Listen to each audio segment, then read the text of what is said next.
ओम शांति। आज 19 मार्च 2022 है और आज प्यारे बाबा के साकार रूप से चले हुए मधुर महावाक्यों को स्पष्ट करेंगी आदरणीय आशा दीदी। ओम शांति दीदी। ओम शांति। बाबा ने कहा, मीठे बच्चे, बाप आए हैं तुम्हें इस दुख के लोक से निकाल सुख के धाम में ले जाने। धाम पवित्र स्थान को कहा जाता है। इस दुख के लोक से निकाल सुख के धाम में ले सुख के जाने। धाम। धाम माना धाम पवित्रता की निशानी। इसे सुख धाम, परम धाम, दुख धाम नहीं कहेंगे। भेंट में बोलने में आता है ये सुख धाम, ये दुख धाम, लेकिन बाबा ने आज कहा धाम शब्द जो है वो पावन स्थान के लिए कहा जाता है। प्रश्न है, ये बेहद का खेल किन दो शब्दों के आधार पर बना हुआ है?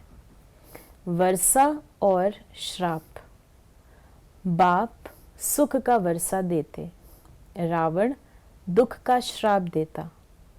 ये बेहद की बात है।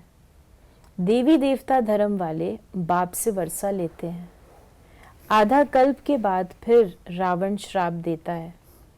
तुम बच्चों को अब स्मृति आई कि हम निराकारी दुनिया में रहते थे, फिर सुख का पाठ बजाया। हम सो देवता, क्षत्रिय, वैश्य, शूद्र बने, अब ब्राह्मण बन देवता बनते हैं। इसमें विशेष बात बाबा ने जो वर्षा और श्राप, हाँ, दो शब्दों का खेल बाबा ने बताया, बेहद का खेल। देखिए बाबा श्राप तो कभी देते नहीं है, क्योंकि पिता होकर के कोई श्राप दे संभव नहीं है। वर्षा देते हैं, परंतु होता ये है कई बच्चे अल्प बुद्धि होते हैं और उनको ये बताया जाता है कि ये जो रास्ता है ये आपको आपके घर से, संबंधियों से, सब चीज़ से दूर ले जाएगा। घर में कोई बच्चे ऐसे पैदा हो जाते हैं जो मनमत वाले होते हैं, पेरेंट्स का कहना नहीं मानते हैं। पेरेंट्स उनको समझाते हैं बेटा ये काम नहीं करना, लेकिन वो किए बिना रहेंगे नहीं।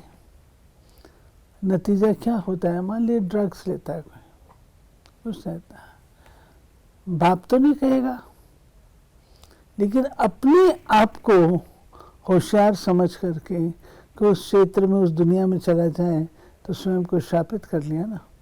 ऐसे बाबा कहते हैं मैं तुमको वर्षा देने के लिए आया हुआ हूँ, परंतु तुम अगर उस वर्षे के टेस्ट को नहीं जानते हो, उस वर्षे का अनुभव नहीं करते हो और मायावी उसमें रहोगे तो शापित करोगे स्वयं को। गीत है ओम नमो शिवाय। ये है बेहद बाप की महिमा। ऊंचे ते ऊंचा वो भगवान है, ये तो सब जानते हैं। ऊंचे ते ऊंच भगवान की मत भी ज़रूर ऊंची होगी, इसलिए कहा जाता है श्रीमत, अर्थात श्रेष्ठ मत। सभी भक्तियाँ उनको याद करती हैं। वो है भगवान तो भगवती भी चाहिए, पिता है तो माता भी चाहिए। एक होता है लौकिक माता पिता, दूसरा होता है पारलौकिक माता पिता।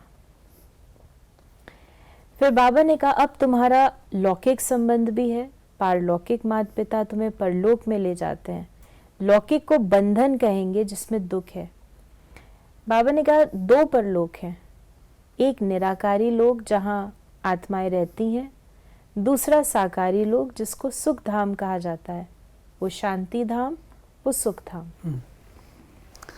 ये बाबा एक्सप्लेनेशन जो परलोक का दे रहे हैं, एक तो इस दुनिया से पार, जो परलोक, लोक स्थान, लोकल लोक, इस लोक से पार जो है, और दूसरा परलोक सुख धाम को बाबा ने कहा। बाबा ने कहा आधा कल्प हम स्वर्ग में रहे, उसको कहा जाता है सूर्यवंशी चंद्रवंशी राजधानी। बाबा याद दिलाते हैं 21 जन्म तुम स्वर्ग में रहे, 8 जन्म सतयुग के लिए, 12 जन्म त्रेता के लिए, ये सब बातें बाप बैठ समझाते हैं। कहते हैं बच्चे, तुम अपने जन्मों को नहीं जानते, मैं तुमको सब कुछ बतलाता हूँ। निराकार बाप निराकार बच्चों से बात करते हैं। ये जरूरी है समझना कि हमको पढ़ाता कौन है। निराकार बाप निराकार बच्चों को पढ़ाते हैं। परमात्मा पिता आत्माओं को पढ़ाते हैं, मनुष्यों को नहीं पढ़ाते हैं, आत्माओं को पढ़ाते हैं। ये बात हमें समझनी चाहिए। देवी देवता धर्म के सिवाय दूसरा कोई वर्षा ले न सके। पहले ब्राह्मण बनने बिगर देवता बन न सके। पहले हम आत्माएं निराकारी दुनिया में रहने वाले हैं, फिर आते हैं सुख का पाठ बजाने। हम सो देवता बने, फिर क्षत्रिय, वैश्य, सो शूद्र बने। हम इन वर्णों में आते हैं। अब जो ब्राह्मण बनते हैं वो अपने को ब्रह्मा कुमार कुमारी कहलाते हैं। फिर बाबा ने कहा कि शिव बाबा ही शूद्र से ब्राह्मण बनाते हैं। इस समय तुम्हारा है ब्राह्मण वर्ण। वर्णों की कहानी हम जानते हैं कि सतयुग में हम देवता वर्ण के, फिर और एक युग में एक ही वर्ण होता है। ये बात हम सबके जानने और समझने की है कि आमतौर पर एक युग में 4 वर्ण बता देते हैं, लेकिन बाबा ने हमें समझाया है एक वक्त पर एक ही वर्ण होगा, यानी समय के अनुसार। हाँ, कलयुग में तो शूद्र वर्ण है। एक्चुअली शूद्र कक्षा वाला श होता है ना, उसका अर्थ होता है छोटा। एक होता है शूद्र शीशी वाला, एक होता है कक्षा वाला श। वो जो शूद्र लिखते हैं उसका अर्थ होता है छोटा। अभी तुम पांडव योग बल से 5 विकारों पर जीत पाए जगत जीत विश्व के मालिक बनते हो। लक्ष्मी नारायण सूर्यवंशी स्वर्ग के मालिक थे। उन्हों को भी संगम पर बाप से ही वर्षा मिला। संगम युग ब्राह्मणों का है। जो ब्राह्मण नहीं बनते वो गोया कलयुग में है। नेचुरल है।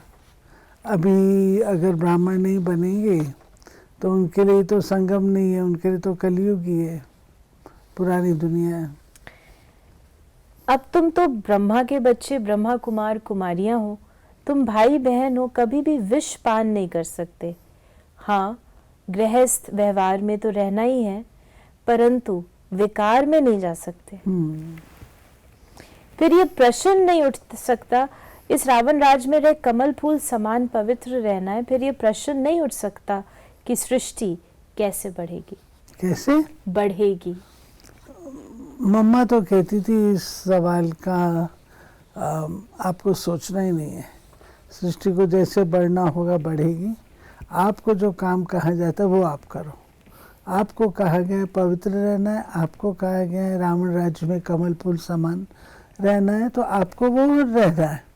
आप वो भूल जाओ, सृष्टि कैसे चलेगी।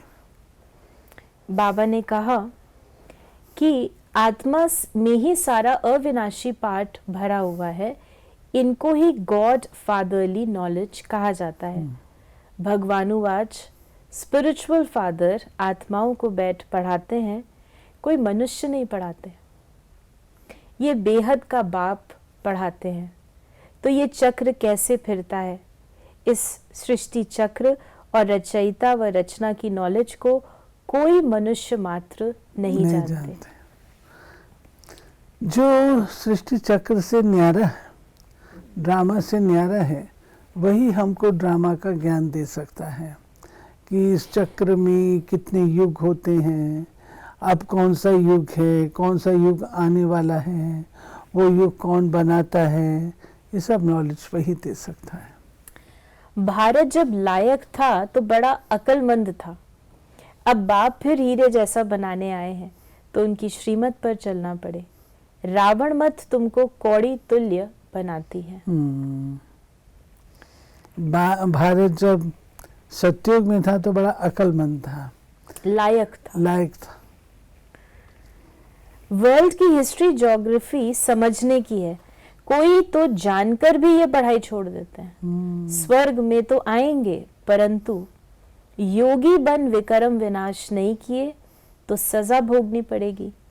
स्वर्ग में आएंगे परंतु प्रजा में भी कम पद पाएंगे।